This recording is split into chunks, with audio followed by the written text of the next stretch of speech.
हे पहा, हे आहेत कुळीत. ह्याला काही ठिकाणी हुलगेसुद्धा म्हणतात. हे पहा, कॉटनच्या कपड्यात बांधून न ठेवतासुद्धा किती छान असे मोड आलेले आहेत बघा.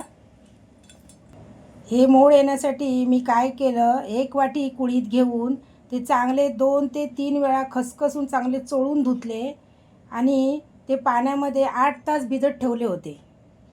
नंतर त्यातले पाणी निथळून मी 10 तासांसाठी हे मी ह्याच भांड्यामध्ये परत तसेच ठेवून दिलेले होते.